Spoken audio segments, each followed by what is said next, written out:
Bueno, buenas tardes. Gracias a los organizadores por la invitación. Tengo el gusto de presentar al profesor Márcio Viña Carvalho. Ya fueron mostrados sus antecedentes. Actualmente presidente de la Sociedad de Neurocirugía de Brasil, que nos va a dar su conferencia sobre artroplastía de disco cervical. Doctor Carvalho.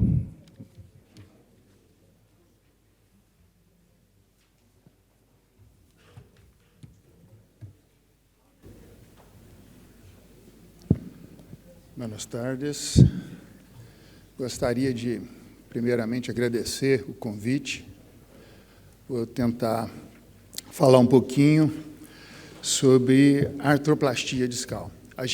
Pelo primeiro assunto que foi colocado, a gente que tem mais de 30 anos de formação, a gente viu que evoluiu muito.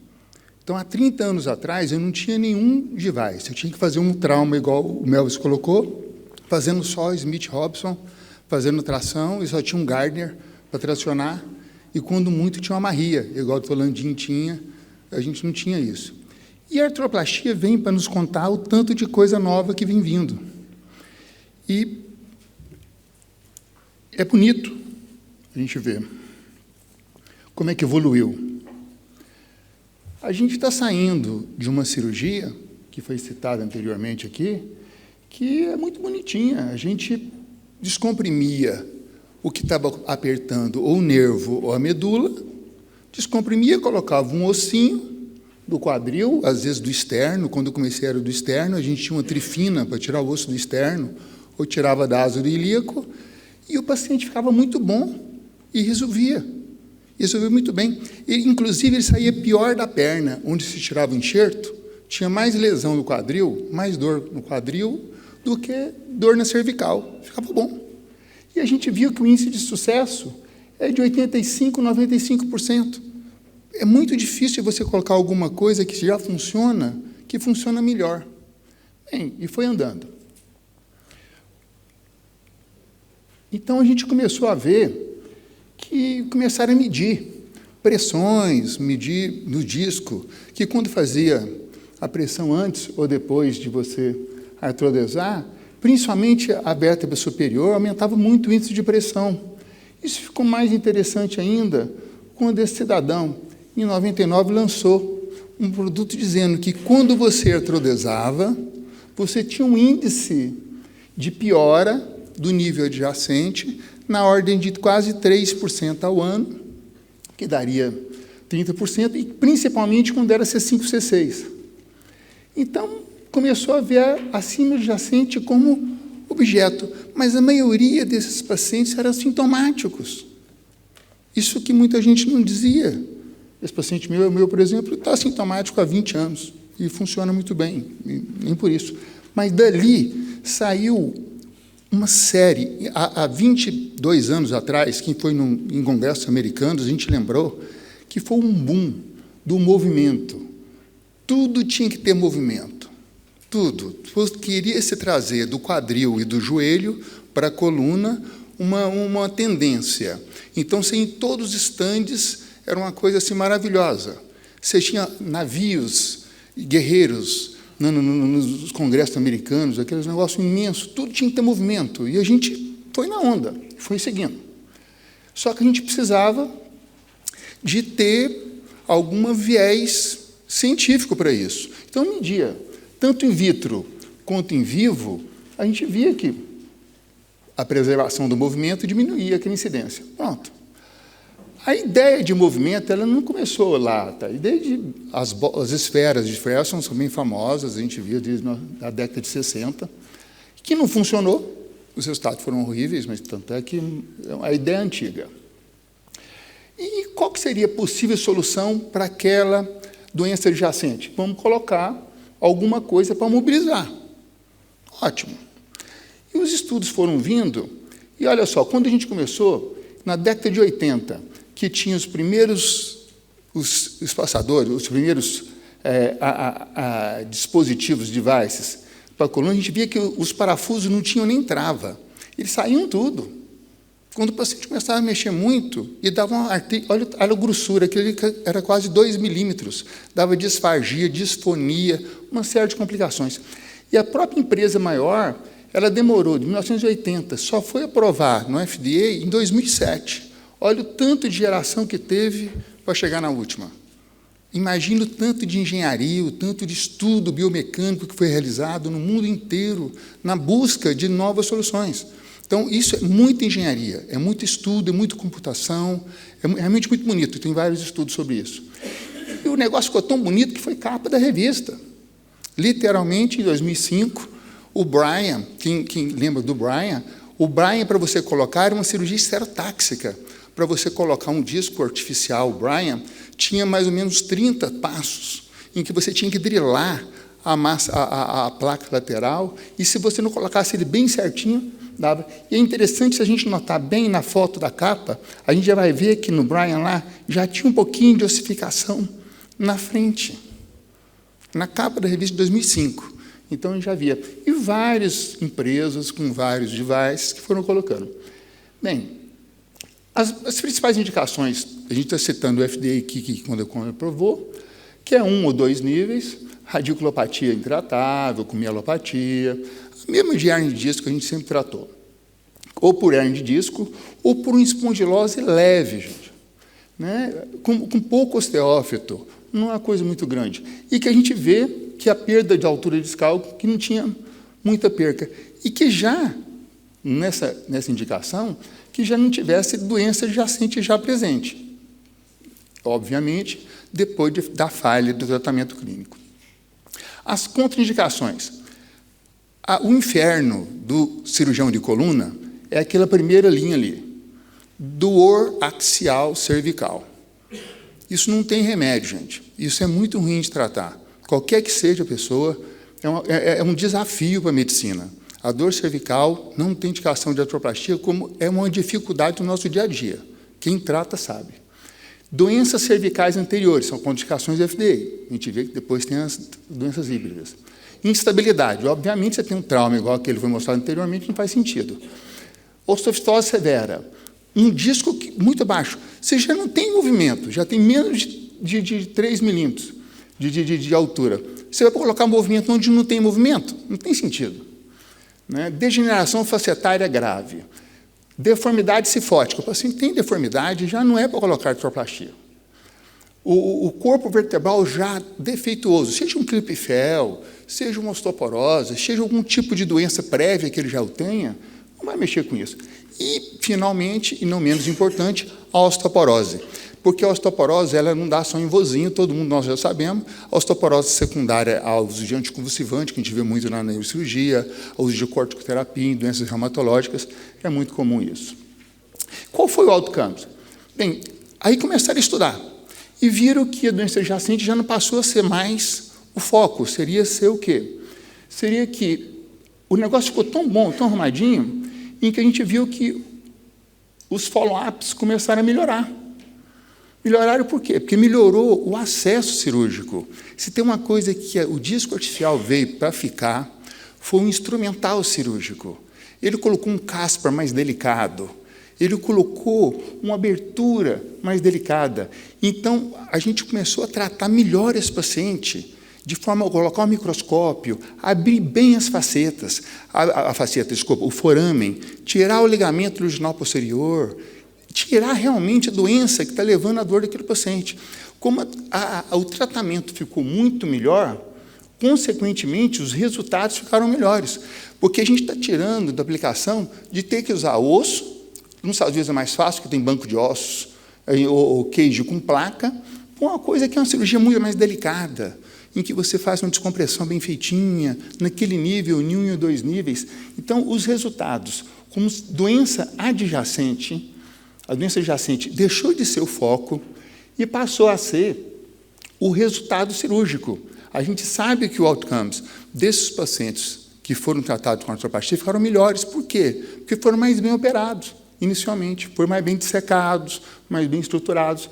Então, todas as escalas nos trabalhos mais recentes mostram que quem fez artroplastia, principalmente, evitou uma segunda cirurgia menos bem menos, 4,7 para 16,6 de quem fez a artrodese básica que a gente fazia.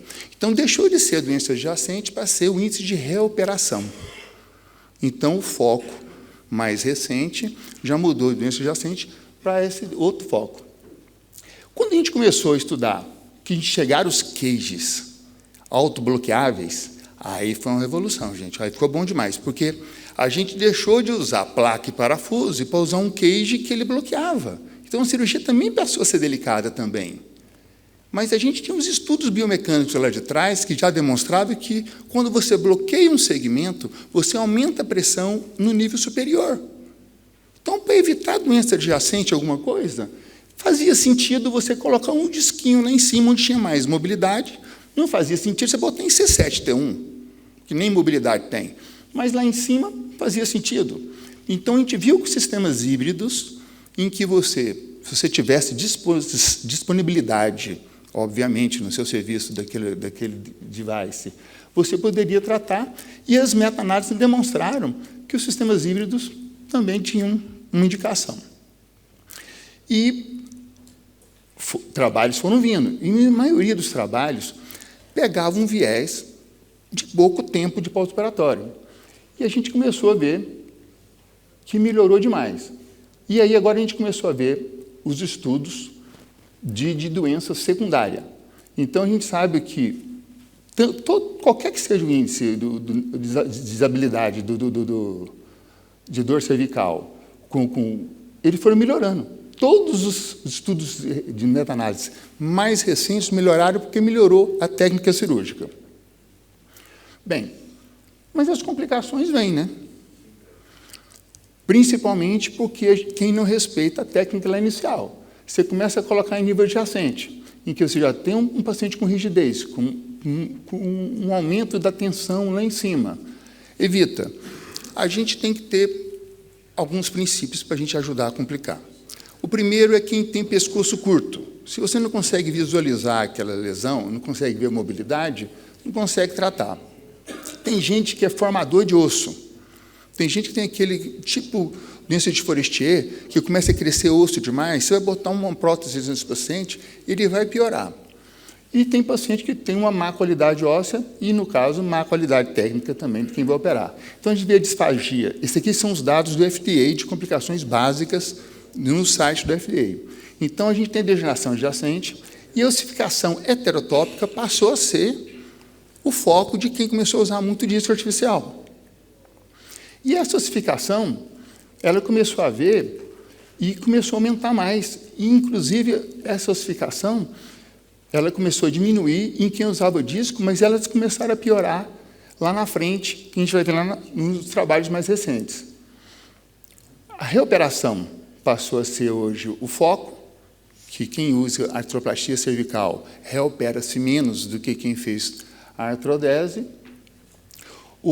Já começou a tratar desse paciente o índice de reoperação também que ficou bem. E essas ossificações heterotópicas, até a classificação que começou em 2006, ela voltou à tona agora, porque passou a ser o foco. E esse foco ficou tão importante que em 2021, na Suécia, que é um país em que economicamente é melhor do que os nossos, eles fizeram o seguinte: vamos pegar 84 pacientes e vamos tratar igual. Você vai descomprimir, vai fazer como se... Você não sabe o que vai usar. É duplo cego, randomizado. E, na hora que você acabar de descomprimir, abre o envelope. Ou você usa o queijo ou você usa o disco. E fizeram isso. O que aconteceu? Em 5 anos, 92% deu ossificação heterotópica. E 71% severa. A única coisa que eles conseguiram analisar, isso aí. Então, ou seja, quando você faz um estudo bem feito, a gente sabe, obviamente, que lá não está se usando mais artroplastia. Então, as complicações, elas hoje têm essa tendência. A gente sabe que os pacientes que têm a artroplastia como opção, em que você tem essa opção, em pacientes bem selecionados, eles têm muito melhor resultado. Mas por que tem bom resultado? Porque tem algumas coisinhas que a gente não pode esquecer. Primeiro, é que é diferente de uma cirurgia de artrodese. Já começa no posicionamento do paciente. Não é igual, você não vai fazer um overstration, você não vai querer abrir demais o espaço, você vai colocar em posição neutra, você vai colocar um dispositivo que tem que manter ele na posição mais neutra possível. Então, não adianta você fazer, você não vai conseguir fazer a disposição, porque quando você colocar... A segunda coisa é definir bem a linha média. Olha lá outro caso, você colocou ele errado, o end plate da cervical, ela precisa ter linha média. Então, é um dispositivo que não permite, não é para iniciante. Se não sabe descomprimir, não vai mexer com isso. Vai dar problema. E muita dor de um disco artificial é pior do que a do cage, porque o cage trava, pronto, para de doer. Então, você vai botar um cage que, se não for para seguir as regras que têm que ser feitas, não faça, porque é melhor não fazer. Então, se você colocar em overstretch, como é que você vai colocar aqueles pins paralelos? Você não consegue. O paciente vai estar angulado. Então, você vai estar criando uma dificuldade de colocar o plate. E a maioria daqueles devices, eles têm quilhas, que você tem que fazer uma osteotomia na massa lateral. Então, vai dar problema. Se você não coloca na posição neutra, não coloca bem na linha média, não coloca os pins bem paralelo, olha como é que é. E o mais importante, isso qualquer um, isso é o beabá, mas parece simples, mas é o que é menos feito. O que a gente vê no dia a dia, eu faço muita reoperação, é gente que coloca o cage, eu coloco o implante sem descomprimir e sem tirar o ligamento. É melhor não fazer. Se você não vê bem você que está de um lado e do outro, abre bem, então é uma cirurgia mais delicada. Tem que ver, tem que tirar o ligamento. Não tirou, depois eu tenho a foto de livro para mostrar, mas se você bem em linha média e o ligamento bem exposto, tirado ele e ver se não tem hérnia migrada, se não tem nada. Finalmente, nós vamos agora ver, para ossificação, o que o pessoal tem usado? Voltou há 30 anos atrás. Então, hoje estão usando anti-inflamatório, porque a gente está um overstretching e dá muita cervicalgia pós a artroplastia cervical. Então, tem gente que usa de 2 a 6 semanas, depois de bem colocadinho, bem na linha média, e tem gente que usa até 6 semanas de anti-inflamatório para tentar evitar ossificação heterotópica. Então, o uso do anti-inflamatório não tem nem ainda evidência de se é 2, 3, 4. Voltou a usar o colar cervical. O colar cervical usava quando usava Cloward lá atrás. Você fazia um Cloward, botava um colar cervical. Hoje voltou, tem gente usando. Então, restrição. Tinha gente que botava um disco artificial e liberava para dirigir com 2 semanas. Hoje já estão demorando mais tempo para diminuir essa ossificação. Então, para a gente fechar um pouquinho, qual que seria aquela indicação mais favorável? Um nível só, uma hérnia em disco focal, que, com radiculopatia, de um lado só, um paciente bem jovem, com a faceta normal, que não tenha alterações degenerativas na coluna. Pô, esse é o melhor dos mundos. E tem muito paciente assim. Tem muito paciente assim. Não precisa da gente fazer. Então, a maioria dos estudos, a gente tem que, só para a gente ter uma análise crítica para a gente terminar, a gente sabe que a maioria dos estudos foi baseado na indústria porque alguém tem que pagar a conta. E quem tem estrutura hoje de bioengenharia para poder estudar isso é a indústria. Então, a gente precisou dos dados de indústria e a gente tem que usar isso a nosso favor. Então, a gente precisa de outcomes maiores, mais de 2 níveis, eu não vejo nem sentido, porque os cases ficaram tão bons, eu não sei porque o pessoal quer investir nisso, a gente vai fazer um nível, a gente pode até questionar, mas mais do que isso é complicado. Então, a gente precisa de estudos mais longos. Mesmo sabendo que começou a ser estudado em 1980, os estudos estão ficando cada dia melhores para a gente estudar. Então, a gente está saindo de uma técnica que resolve de 80% a 90% dos pacientes para outra técnica que também resolve, inclusive, dá um índice de recuperação melhor. Então, é uma boa alternativa. A gente tem que lembrar como se fosse o nosso martelo mesmo, né? Que a gente tem um martelo e que a gente é mais uma ferramenta no nosso box de ferramentas, que está disponível, uma coisa que, em casos bem selecionados, eu acho que tem lugar, sim, para a gente usar. Né? É só... dispensa comentários, mas que é real, infelizmente. É por isso que não funciona. A gente faz uma coisa certa e, por causa desse tipo de paciente, é que atrapalha o estudo da medicina. Muito obrigado e, mais uma vez, muito obrigado pelo...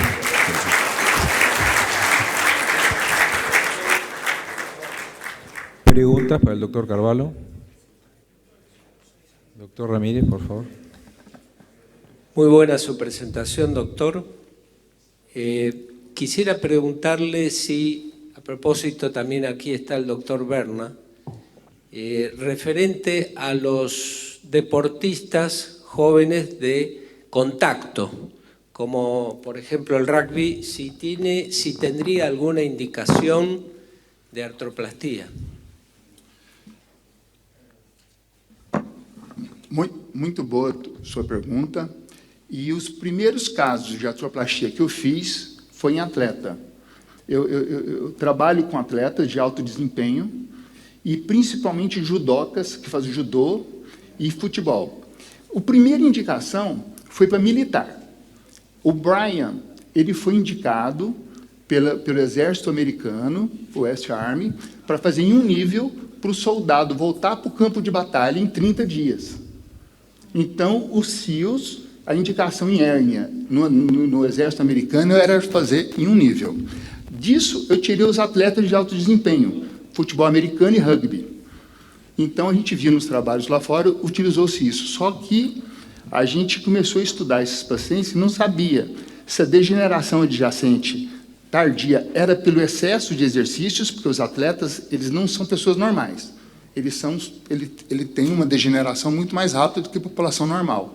A gente não sabia se a doença adjacente, 5, 6 anos depois, era pelo uso do device, e tem vários trabalhos sobre esses atletas de alto desempenho, em que o questionamento é, não se sabe a razão, se é porque eles treinaram demais ou se colocaram isso, mas eles retornam à atividade muito rápida, e eles precisam do dinheiro, então em 2 anos eles estão trabalhando bem. Depois, só Deus. Pergunta muito interessante. Sí, nosotros, doctor Ramírez, Gustavo, siempre nos vimos muy estimulados con la artroplastía discal en pacientes jóvenes, pero el rugby no es un deporte de contacto, es un deporte de colisión. Hoy por hoy, no solo que hemos descartado las prótesis cervicales en deportistas de colisión, sino que ni siquiera usamos cajas autosustentables, injerto de cresta y placa con los tornillos más largos que el cuerpo tolere. Es un deporte de colisión, no estamos de acuerdo con las artroplastías en deportistas de alto impacto.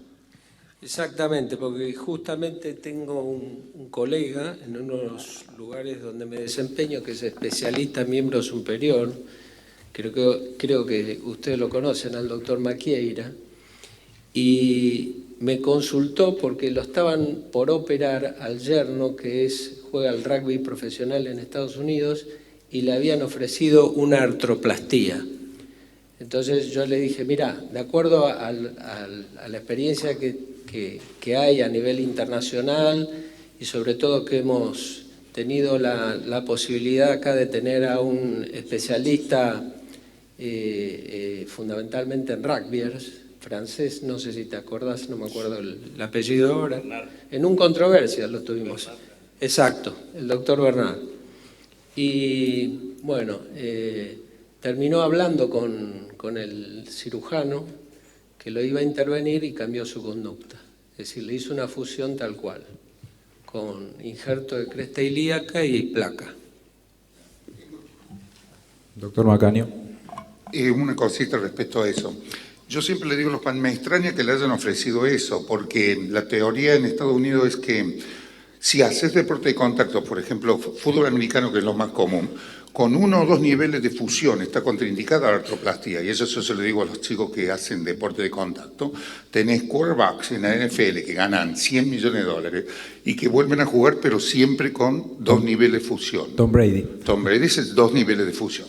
2 niveles fusionados, está contraindicada, estoy de acuerdo, me parece extraño que le hayan ofrecido eso, porque es la indicación. 1 o 2 niveles, fusión, pueden volver a jugar en el alto nivel. 3 niveles ya no, los dejan afuera. Por eso me parece bien extraño, porque es la realidad. La fusión trabaja para los deportes de contacto. Sí, Vaccaro lo describe, ¿no? Return to plane after cervical spine fusion. 1 nivel, no hay contraindicación. 2 niveles, es muy, muy controvertido. Más de 2 niveles, cambio de disciplina deportiva. Sí, buenas tardes. ¿Qué grado de fusión ha tenido usted en forma... Acá, para el expositor. ¿Qué grado, digamos, de fusiones espontáneas usted ha tenido en las artroplastías discales cervicales? En los casos que he podido operar, yo he tenido muchos que después, con el transcurso de los meses, han hecho fusiones espontáneas. Y evidentemente se pierde el objetivo, que es preservar la movilidad del segmento. ¿Usted ha tenido ese tipo de experiencia y más o menos en qué porcentaje lo ha tenido? Eu tenho, há 20 anos atrás, quando foi lançado o Prodisc, que a gente fazia artroplastia lombar, aí fizeram o Prodisc cervical, que chegou no Brasil há uns 20 anos, a gente usou, começou a utilizar, mas tinha um problema muito sério, que era a quilha era muito alta e quebrava a vértebra, o Prodisc cervical.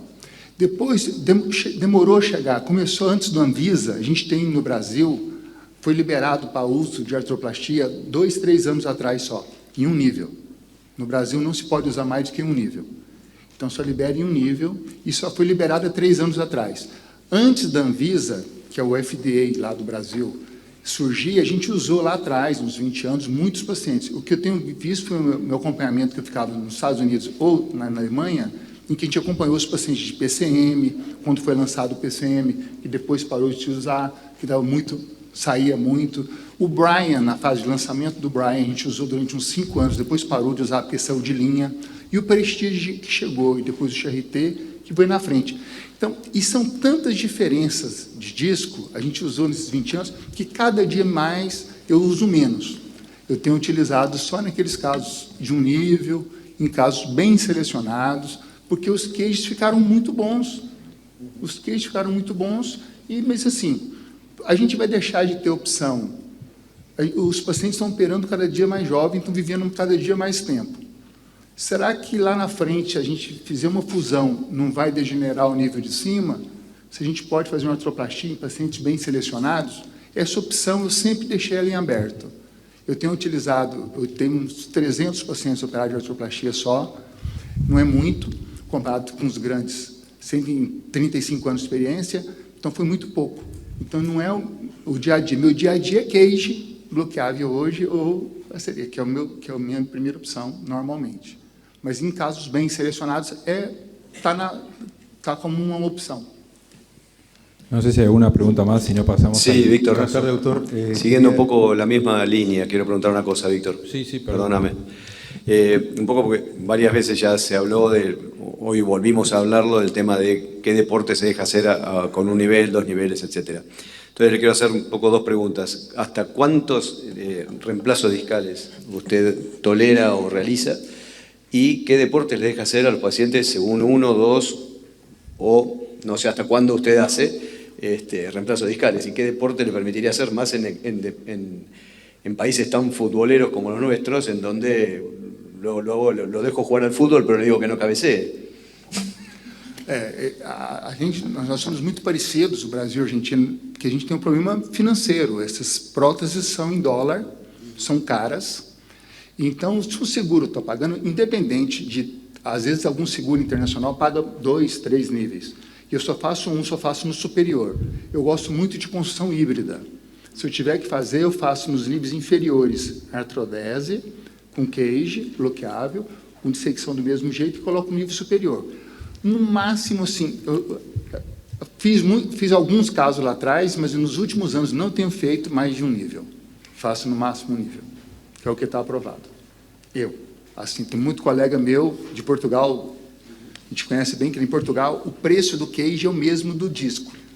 Então ele pode usar quantos quiserem. Então ele tem usado 2, 3, 4 níveis. Então eu vejo isso em Porto, eu tenho visto isso lá e, assim, eu não consigo transpor para o meu serviço. É até difícil para mim explicar para os residentes por que eu estou fazendo aquilo. Porque, igual aquele slide que eu mostrei, é difícil de explicar, mas tem gente fazendo. Mas, assim, eu não tenho explicação do ponto de vista técnico e nem embasamento científico para poder propor isso para o paciente. Buenas tardes, doctor. ¿Qué deporte le hace hacer? ¿Por qué deporte? ¿Qué deporte le propone? Que no sean deportes de colisión. Claro. ¿Qué deporte le permite hacer? ¿Qué deporte le deja hacer ver al paciente operado con un disco cervical? E esporte? Até 2 níveis? Tudo.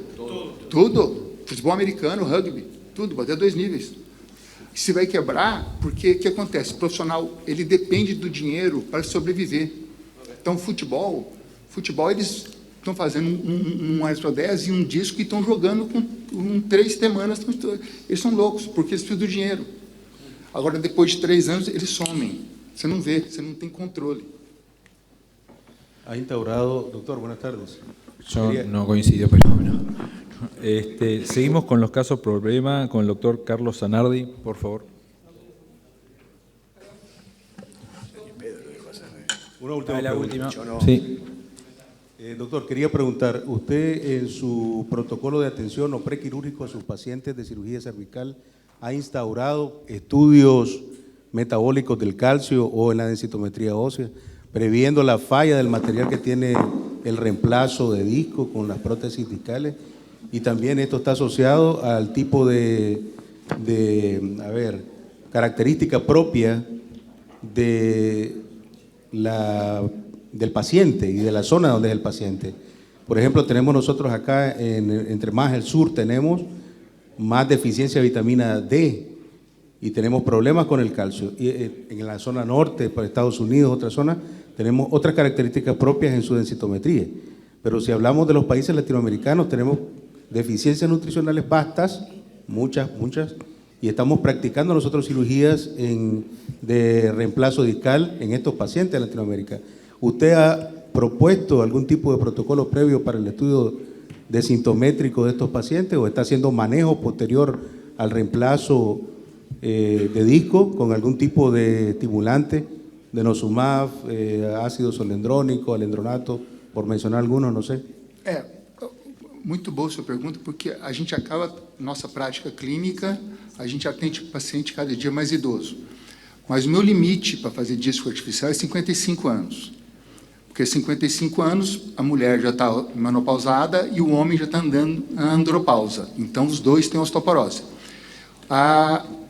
Hoje foi lançado, uns 3 anos atrás, nos Estados Unidos, o Evenity, que é um derivado do denosumab, que faz 1 ano que você ganha 10% de massa óssea. Mas se o paciente tem tendência de ter osteoporose, já está fora da minha lista de usar artroplastia. Já está fora. Tem que tratar a osteoporose, seja ela primária ou secundária. Tem várias drogas, o Evenity foi lançado no Brasil tem 1 ano e meio, aqui deve ter lançado também, faz 1 ano, ganha 10% de massa óssea e continua com denosumab de 6 meses, mais reposição de cálcio e vitamina D. Então, eu faço a densitometria com trabeculografia, que é um derivado da densitometria, trabeco, e faço o raio-x dinâmico, mais tomografia, investo em osteófito e ressonância. Então, porque demora muito para aprovar uma cirurgia dessa. Então, tem tempo de você fazer um estudo com cautela, biomecânico e do ponto de vista orgânico do paciente. Muito boa a sua pergunta. Gracias, doctor. Carlos, tu caso. Bueno, gracias por la invitación ante todo. A ver, ahí está. Traté de buscar un caso que tenga un follow-up. Este es un caso que tratamos en noviembre del 2011. Es una mujer de 53 años que nos consulta por un cuadro de cérvico-braquialgia del lado derecho, una radiculopatía C7, que fue refractaria al tratamiento conservador. El examen físico era normal, no tenía antecedentes patológicos de importancia. El laboratorio también era normal. Estas eran las placas. Las placas generalmente nosotros las hacemos retrospectivamente cuando pensamos en alguna conducta terapéutica, ¿no? O cuando no cierra el cuadro clínico. Vieron que se tiende, o al menos nosotros tendemos a ir por la resonancia, aunque con el tiempo fuimos descubriendo cuán útil es, como nos mostraba en el caso de Pablo, el hecho que la cabeza esté por sobre los hombros, como para ver si existe algún grado de inestabilidad. En este caso, la placa no muestra grandes cosas, salvo uno puede ver cómo las espinosas tienen cierto grado de movilidad como traducción de que ese segmento tiene algún grado de movilidad. Al menos este era el criterio que en aquella época usábamos como para ver si el segmento era móvil o no, si ese segmento se encontraba anquilosado espontáneamente o no, era un poco eso, ¿no? Esta era la resonancia magnética, un canal estrecho congénitamente, con esa discopatía, esa protrusión, el corte axial es el que corresponde ahí a C6, C7, con ese disco blando, foraminal, póstero, lateral del lado derecho, que en principio habíamos interpretado como que era la causa de la clínica que tenía la paciente, ¿sí? Así que bueno, un poco el cuadro clínico se los pongo acá como una especie de resumen. La idea es ir haciendo algunas preguntas y ir debatiendo lo que me quieran ir preguntando, no hay ningún tipo de inconveniente en ese tema. 53 años, cervicobraquialgia derecha, radiculopatía C7, que no mejoró con el tratamiento conservador, examen físico normal. La primera pregunta que se me ocurre hacerles, no sé si puedo, ¿sí? Es si considerarían o no hacerle una tomografía computada. Y un poco. Bueno, ahí está. A ver, ¿quién por el sí? Ahí estamos. ¿Y quién por el no? Y bueno, si alguien quiere, no sé si te parece más. No, yo no le veo vos no le harías lesiones como para pedir okay. un ataque. ¿Por qué le pedirías un ataque? ¿O qué buscarías en un ataque? Sí, bárbaro. Me ha pasado de discopatías múltiples con dudas de si trataba el otro disco, de retrospectivamente hacerle un tomo y ver que era un disco duro. Por lo tanto, la posibilidad de que retrograde espontáneamente en un disco duro es mucho menos, el que no trataría, ¿no? Que si es un disco blando. Por lo tanto, si en la tomografía veo que adyacente al disco que yo pienso tratar hay un disco importante y duro, lo trato. Si es blando, no. En eso me fundamento para hoy pedir un tomo cuando hay múltiples discopatías y trato de inferir si la evolución de ese disco, en función de si es blando o no, puede llegar a ser, favorable o no. Porque me ha pasado retrospectivamente, ¿no? Y digo, pucha, ¿por qué no lo traté, no? O sea, eso. Doctor Marino. Allá. Sí. ¿Qué parámetros tomás para decidir que es un disco duro o un disco blando? ¿En la tomografía qué es lo que buscas? Que se vean osteofitos en la topografía de la protrusión del disco en el corte sagital. Que haya, hay veces que uno ve el disco negro y ese disco negro es como una fibrosis, ¿no? Todavía no está lo duro. Creo que eso tiene más tendencia a que retrograde espontáneamente que cuando hay un osteofito que lo ve un tanto más difícil, ¿no? Aunque hemos visto que en la laminoplastia, en los abordajes indirectos, hay veces que el aumento en la pulsatilidad del líquido cefalorraquídeo hace, ¿no?, de la remodelación del canal. Pero en este caso uno no lo logra porque no aumenta la amplitud del canal, ¿no? Porque va por vía anterior. Sí, quisiera escuchar al doctor Marino. ¿Cuál es su opinión? Ahí no. Creo que la tomografía colabora en mostrar si hay calcificación o no del ligamento común posterior. Bien. Eso es fundamental para definir también la conducta quirúrgica. Y una pregunta quería hacerte. ¿Tratamiento conservador incluye o no incluye el bloqueo selectivo bajo tomografía? Es excelente. En esa época sí, hoy no. Hoy no. No por las descripciones que hubo de ciertos eventos no deseados. Hubo, yo recuerdo en el año 2007, que fue previo a esto, en la presentación en un congreso de SAPCB de 2 casos de pacientes jóvenes que habían tenido embolia de corticoide particulado, ¿no? Creo que si alguno hago, pero uso Dexa, no más triamcinolona de L1 para arriba, como rutina. La FDA lo prohibió, no se pueden hacer bloqueos con corticoides particulares en Estados Unidos. Sí, con triamcinolona ya no va más. Exactamente. Yo hago de L1 para abajo a modo de seguir con cierto... Yo creo que los bloqueos tienen un efecto neurolítico más que químico. No creo en el efecto químico local del corticoide puesto. Creo que hay un fenómeno de neurolisis mecánica, neumática, hidráulica, la que fuere, pero no me niego a creer en que algo inyectado ahí pueda absorberse a través de la membrana. No me parece que... Sí, quizá la neuromodulación de la lidocaína que uno ponga o la bupi, pero no en el corticoide. ¿Alguien quiere hacer un comentario más? Bueno, en el hospital de Special Surgery los prohibieron totalmente porque tuvieron varios episodios graves. ¿Sí, doctor?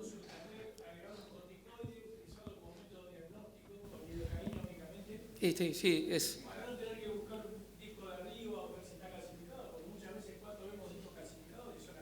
Sí, el tema que te preguntaría es cuán selectivo es un bloqueo radicular selectivo. ¿Sí? Si uno yo hago un montón de bloqueos y lo que hago es el método contrastado con aire. Cuando uno le pone aire en el foramen, quien lo ha hecho, vieron que se ve una difusión importante, no solo en el foramen que uno le pone la aguja, sino en el de arriba, se mete en el canal. Digo, ¿cuán selectivo es como para decidir una conducta quirúrgica, así como antes uno quería bloqueo radicular? Si es positivo ahí, es porque es ese. Yo hoy dudo mucho de eso. ¿Sí? De hecho, lo haces acá, lo haces en el nivel de arriba, porque hay toda una cuestión de distribución que, a pesar de poner 1 mililitro de lido, ¿no? En el caso de que sea algo poco, para mí tiene cierta difusión que falsea un poco el resultado. Carlos, volviendo al caso, me gustaría que nos cuentes a ver cuál fue el tratamiento conservador y durante cuánto tiempo. Habitualmente fisioquinesioterapia. Nosotros tenemos hoy más desarrollado que en aquella época un equipo de osteópatas, de kinesiólogos convencionales que tratan de evaluar. Yo creo que la mejor forma de tratar esto no es operándolo. Si no mejoran es donde uno piensa en una cirugía. Pero para mí la evolución natural de la patología degenerativa todavía no la emulamos como cirujanos. Creo que siempre voy por lo conservador. Y ahí lo discutimos. ¿Sí? Es fisioquinesioterapia, pero bueno, no hay mucha ciencia en eso. No, la pregunta es porque en este caso en particular, por lo menos en la imagen y en la sintomatología, no se ve un caso, digamos, demasiado severo. Sí. Las 3 semanas de collar, Carlos, ¿no? Sí. 3 semanas, Sí. 3 semanas. Sí. Eso entra dentro de del protocolo como antiinflamatorio, sería, ¿no? Como para que no siga rozando ahí. Sí. Yo creo que todos coincidimos en que lo mejor es no operar, ¿sí? Estos casos, ¿no? Pero bueno, cuando sigue con dolor, a pesar de, es donde viene un poco esa disquisición entre hacia dónde seguimos. La otra pregunta que se me ocurrió fue si, en este caso, un poco entrando en el tema, en línea con lo que nos había mostrado el doctor, considerarían hacer una cirugía que conserve el movimiento o una artrodesis. ¿Y por qué no? Obvio. Doctor Macaño, quiero opinar sobre el caso. ¿Usted le haría una fusión, una técnica de no fusión? Dos cosas. Primero, hablando en NYU, está totalmente contraindicado las inyecciones como hablamos antes. Estábamos hablando, no las hacemos más. Tenemos mucho cuidado con la tomografía. Hay un gran auge con la cantidad de radiación. Muestren gente joven. Se piden casos realmente específicos. Lo otro es qué hace con el otro nivel y depende del paciente. Yo siempre le digo al paciente, no hacemos tanto estudio a ver cómo está el otro disco, vamos más que nada al disco que es patológico. 1 o 2 niveles no me cambia mucho, los puedo incluir. El otro nivel le digo al paciente, bueno, en el futuro se puede poner peor, pero si es un paciente joven no le voy a hacer 3 niveles de entrada. Tenés mayor cantidad de complicaciones, más laboriosa la cirugía. Es mucho más fácil hoy hacer con standalone cases o el otro nivel en el futuro, le ganas 2, 3, 4, 5 años y soy mucho más conservador con eso. Si no, le tenés que hacer 4 niveles a todos los pacientes que tienen hernia de disco. Depende de la edad. Lo otro que doy mucho por la artroplastia es cómo están las facetas posteriores. Si las facetas, tengo muchos pacientes, hay un auge muy grande en artroplastia, sobre todo con neurocirujanos en Estados Unidos que le ponen disc replacement para todo, absolutamente para todo, y tengo muchos pacientes que andan mal, más que nada que no tienen dolor axial. Si le hace artroplastia sin fusión, por lo menos un nivel, no hay tanta diferencia entre uno y otro. Y todo lo otro depende también qué le voy a hacer de acuerdo no hacemos este tipo de cirugías más que nada por dolor axial, sino más que nada por compromiso neurológico. Depende del paciente, depende de las facetas. Si tengo que hacerle un nivel, no me vuelvo muy loco con hacerle una fusión. Está muy en discusión ahora también el precio de la artroplastia. Es gigante, es enorme. NYU ahora prohibió el Mobi-C. lo reemplaza porque el costo, el New Basic, el nuevo, lo han bajado a la mitad, nos están dejando usar ese, pero cada vez está más difícil por el tema y a un nivel no hay grandes diferencias en literatura, así que tenés que evaluar un paciente de 53 años que tenga un dolor axial y que tenga unas facetas posteriores, le hago una fusión, no, sin ningún tipo de miedo. Hay un caso que tiene notoriedad pública que muestra el doctor Dan Ryu al respecto de un luchador de UFC que él opera con una artroplastía. A propósito de lo que se hablaba recién, y de hecho, si lo buscan por YouTube, Phillips, no me acuerdo el apellido, él cuenta su experiencia y en una clase que da Dan Ryu en Seattle Foundation, ahora hace muy poco, un par de meses, habla de la utilidad de la artroplastía casualmente en los deportistas de impacto. Y un poco para lo que comentaban hoy. Al respecto de la utilidad, él hablaba de la utilidad en cuanto a no tener que movilizar al paciente y a los 3 días muestra unos videos de estar entrenando a un nivel que decía, esto es una locura. Pero bueno, digo, por ahí lo has visto allá, ¿no? De esa línea. No sé si es una línea que... Yo te cuento un caso muy específico que tengo. Tengo un monstruo que llega de Ucrania. Me viene a ver, los músculos saliendo de acá, peleador profesional. Quiere volver a trabajar lo más rápido posible. Le digo, mira, tenés que esperar por lo menos una semana. Es un desastre el disco. Le hago una fusión. Y el tipo a la semana empezó a entrenar de nuevo. Con dolor, con todo lo que sea, y no tuvo ningún problema. Me odia porque todavía tiene dolor, porque va al gimnasio como un monstruo, los músculos de acá, cada vez que entra es de terror, 2 metros de alto, pelado, pero está peleando. Entonces el tema de la fusión tampoco dice que no vas a poder volver a hacerlo rápido si tratas el dolor o tratas el espasmo muscular, pueden volver bastante rápido la práctica deportiva también, bastante rápido. Bien. Yo creo que, yo creo que en este caso nosotros también hemos aprendido, cuando, por lo menos en lo personal, y comparto con muchos de los colegas amigos que están acá, cuando nosotros recibimos la artroplastía siempre hay un entusiasmo, ¿no? Y hacer todo lo que se pueda. Yo me acuerdo de la historia del Brian, ¿no? Con esas 18, no sé qué... Pasos, 18 steps. Era bastante... Y operamos unos cuantos, pero bueno. Pero yo creo que hoy por hoy, si yo analizo este caso, estoy de acuerdo con todo lo que dijo el doctor McCann, ¿no? Pero no sé si no me inclino por la fusión, porque es una paciente de 53 años que ya tiene algunas discopatías degenerativas, con algunas protrusiones, más allá de su sitio problema que la lleva a la consulta.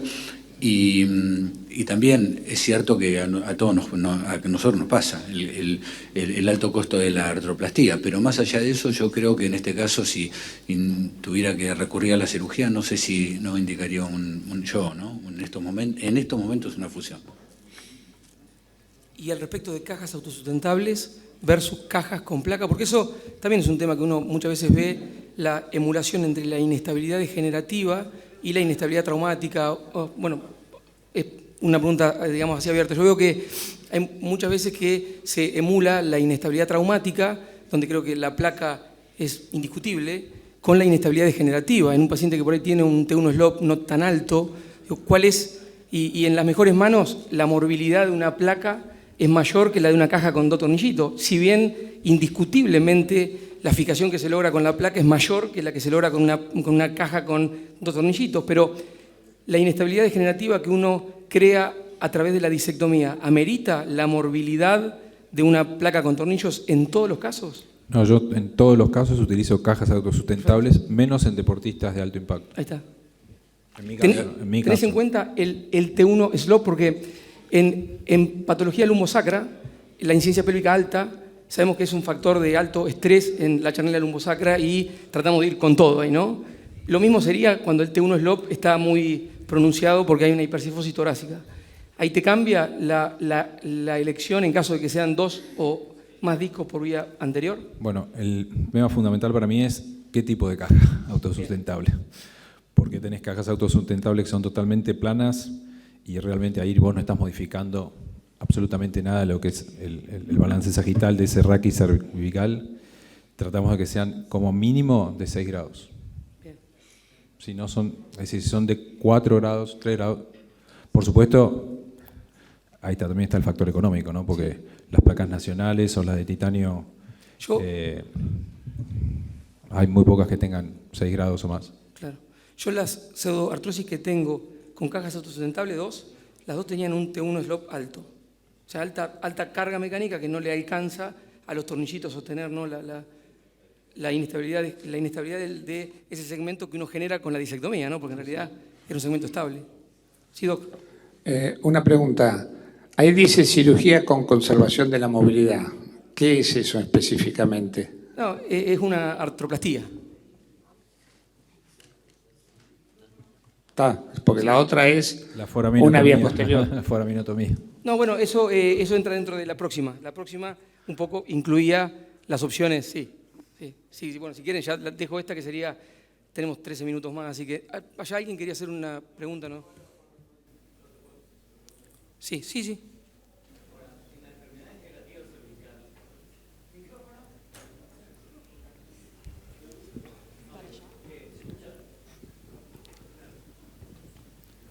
Digo, en la enfermedad degenerativa cervical, ¿qué porcentaje está reservado para la artroplastía? Porque cada vez tenemos que afinar más el lápiz para elegir el paciente para hacer una artroplastía. Y ahora, a un solo nivel, que es el que mejor resultado tiene. Entonces, la mayoría estamos con la artrodesis o con cage o con placa y cage, con cage con sustituto si alguien coloca, o con injerto de cresta. Entonces, mi pregunta es, ¿qué porcentajes le dedicamos a la artroplastía dentro de la enfermedad degenerativa cervical, doctor?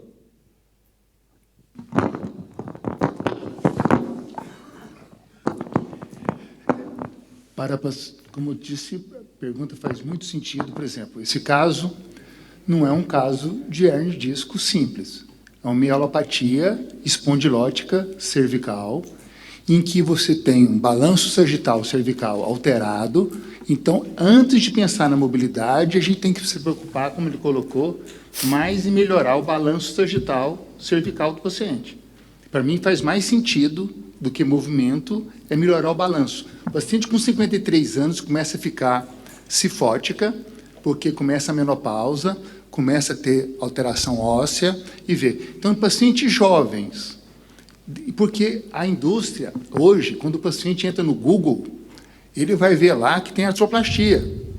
Se você falar que não serve para nada, você vai perder esse paciente para o cliente do lado. Ah, mas não quero fazer. Não, tá certo. Você tem que convencer em cima de estatística que é uma opção, mas que tem riscos, que são opções que têm riscos e são mais caras. Se o paciente querer, por opção, o paciente que tem 30 anos de idade, 25 anos de idade, com uma hernia de disco, com osso muito bom, e que você pode fazer, é uma opção para ele. Então, a artroplastia está cada dia, como se disse. Primeiro serviu para tudo, depois não serviu para nada, agora é para servir para os casos selecionados um a um. Não é panaceia. Sí. Hola.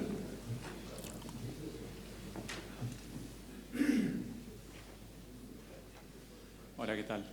Soy Matías Petracchi del Hospital Italiano. La verdad que nosotros seguimos haciendo bloqueos, ¿eh? No dejamos de hacerlo, nada más que tenemos en cuenta qué corticoide, los que no son particulados, obviamente, pero sí se sigue utilizando. En cuanto a los tratamientos que mencionaron, la mayoría de las veces que tenemos que hacer una disectomía por vía anterior, hacemos artrodesis con caja autosustentable en estos casos. Pero consideramos, como dijo el doctor Marino, siempre que hay una radiculopatía y una hernia posterolateral, una foraminotomía como la cirugía, te diría, más de competencia con respecto a hacer una artrodesis por vía anterior.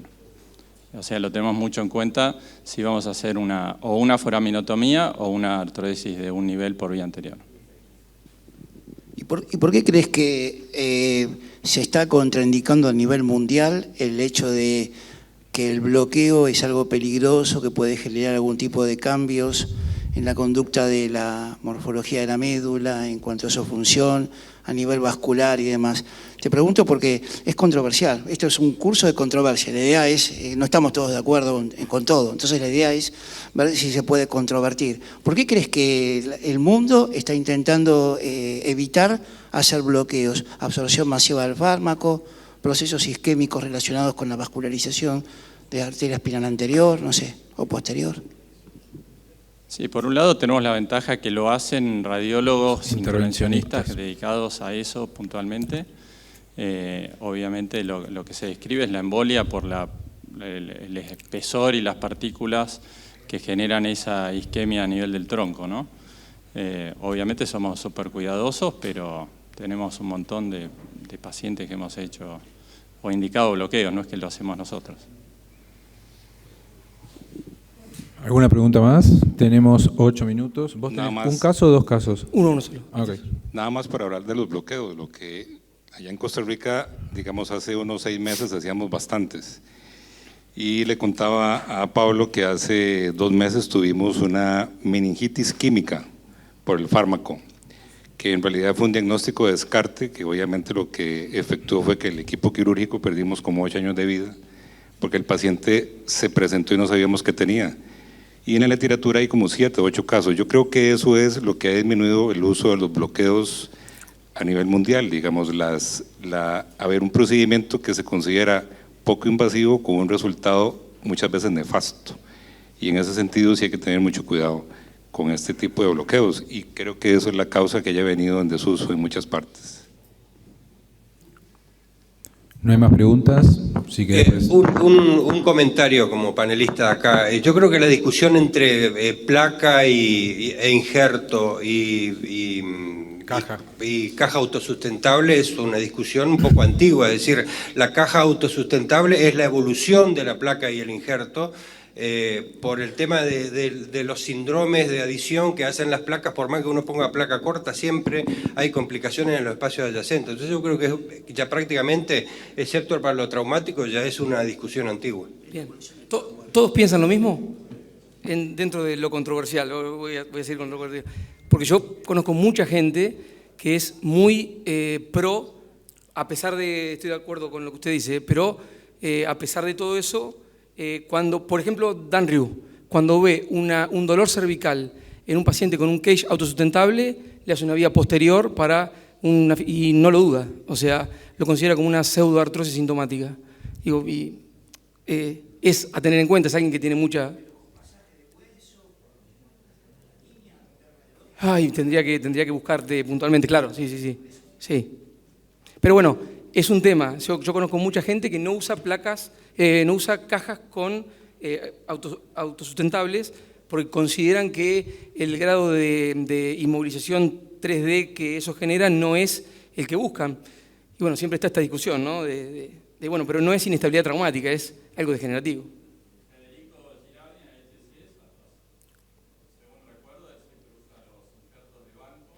Los peronés. Ahí está. Y hasta 4 niveles hace. Con placa. En un nivel también usa placa. Nosotros más o menos lo mismo, no usamos muchas cajitas self-standing. Uso mucho las cajas cuando tengo que hacer un nivel arriba de la placa por un segmento adyacente, que es mucho más fácil, no tenés que remover la placa anterior, pero hacer 2 o 3 niveles con cajas pongo la placa, si la haces corta, no tengo muchos problemas de segmento adyacente. Si haces, elegir los tornillos largos, pones la placa que sea lo más corta posible, dedicas tiempo, la cirugía es rápida. Y otro gran problema que no lo tendría que nombrar, que no es mi caso, pero pasa, poner el pago, que no tendría que ser, no te pagan la placa. La placa es un pago adicional en Estados Unidos. Si pones una caja por eso no hay tantas, tampoco creo que es otra realidad.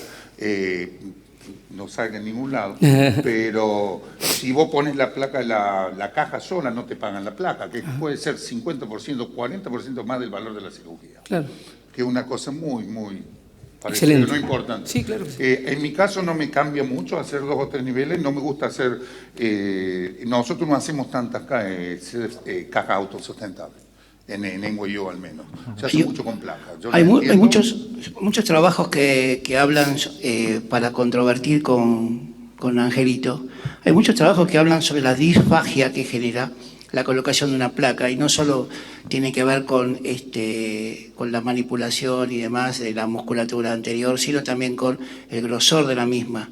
Si has tenido casos, Angelito, de disfagia postquirúrgica, ¿y cómo la resolvés? ¿Sacás la placa, la dejás? Doctor, no puedo tragar. No, a todos los pacientes que yo opero les digo, por 2 o 3 días te va a costar tragar. No hay vuelta, con caja, no placa, que es por el mismo bordaje para poner, te va a costar tragar. Algunos comen asado el primer día, otros les cuesta 2 o 3 días. Las placas que usamos ahora tienen 1 milímetro. Yo no creo que los soft tissue, el manejo de las partes blandas sea distinta de poner una caja sustentable, autosustentable con una placa. No le encuentro mucha diferencia. ¿Utiliza retractores fijos o...? Yo uso retractores fijos, sí, en todos los casos. Son cirugías, un nivel con o sin placa. La placa puede ser 5 minutos más de cirugía máximo. No saco 20 radiografías para ver que esté linda para la radiografía, para mostrar en todos lados, porque sabemos que no tiene ningún sentido. Y son cirugías de 40 minutos por un nivel y no le encuentro mucha diferencia. Yo creo que lo más importante de la disfagia no es la placa. Las placas nuevas que usamos son muy chicas. A mí lo que la dejé totalmente en el nivel superior afuera, porque tiene el osteofito, no le saqué el osteofito y la dejé totalmente anterior, ahí sí te va a generar. Pero si no, no le encuentro diferencia entre una y otra con la disfagia a largo plazo. Y no, nunca tuve que sacar una placa por disfagia, nunca. Yo creo que la disfagia generalmente es algo funcional. Nosotros hemos tenido disfagia y nunca fue porque la placa estaba digamos, tocando. Uno hace una seriada y se ve una alteración en la motilidad del esófago en la correlación cuando pasa, ¿no? Y eso con una adherenciolisis por vía no es toracoscópica, bueno, pero lo hacen los cirujanos generales. Hay uno que lo hace bien, como que rompe esas bridas y le permite que el esófago se mueva, porque es un órgano con una motilidad dinámica, no es que es un tubo rígido que permite que el bolo pase, sino que se mueve en sincronía con el ciclo alimenticio, ¿no? Cuando viene el bolo. ¿Tomás el tiempo de retracción de los separadores? ¿Cuánto tiempo lo haces? No uso retractores autoestáticos nunca. O sea, clavo yo a veces opero solo, me ayuda la instrumentadora y la pongo con un oblicuo, pero hasta 4 niveles, o sea, y bueno, es lo que hay. Creo que eso se traduce en menor tiempo de isquemia, etcétera. Pero pasa que el que te ayuda te quiere matar, ¿no? O sea, bueno, Pato, lo hemos hecho un montón de veces. Eso. Bueno, mostrarles qué fue lo que hicimos, esto ya lo hemos visto. Hicimos una artroplastía, bueno, era un poco el tema de hoy. Esta era una prótesis que usábamos en aquella época, era de Medicrea, que tenía un núcleo que permitía después una resonancia magnética sin que produjese los artificios que habitualmente el metal sí produce, con lo que se veía perfecto, o sea, se veía re bien y el implante se veía como algo negro ahí, pero no generaba ningún tipo de artificio. Creo que no hay más de esto. De hecho, nosotros hace mucho tiempo que no hacemos artroplastía por una cuestión lógicamente económica, ¿no? Ahí ven cómo se conserva la movilidad de segmentos y ponderamos cómo las espinosas se mueven ante los movimientos del cuello, y esto se prolongó en el tiempo, ¿sí? Acá un poco cómo vemos la diastasis interespinosa en el pre-post, acá con la extensión, y un poco para terminar algunas cosas que ya le hemos visto, así que nada, muchas gracias.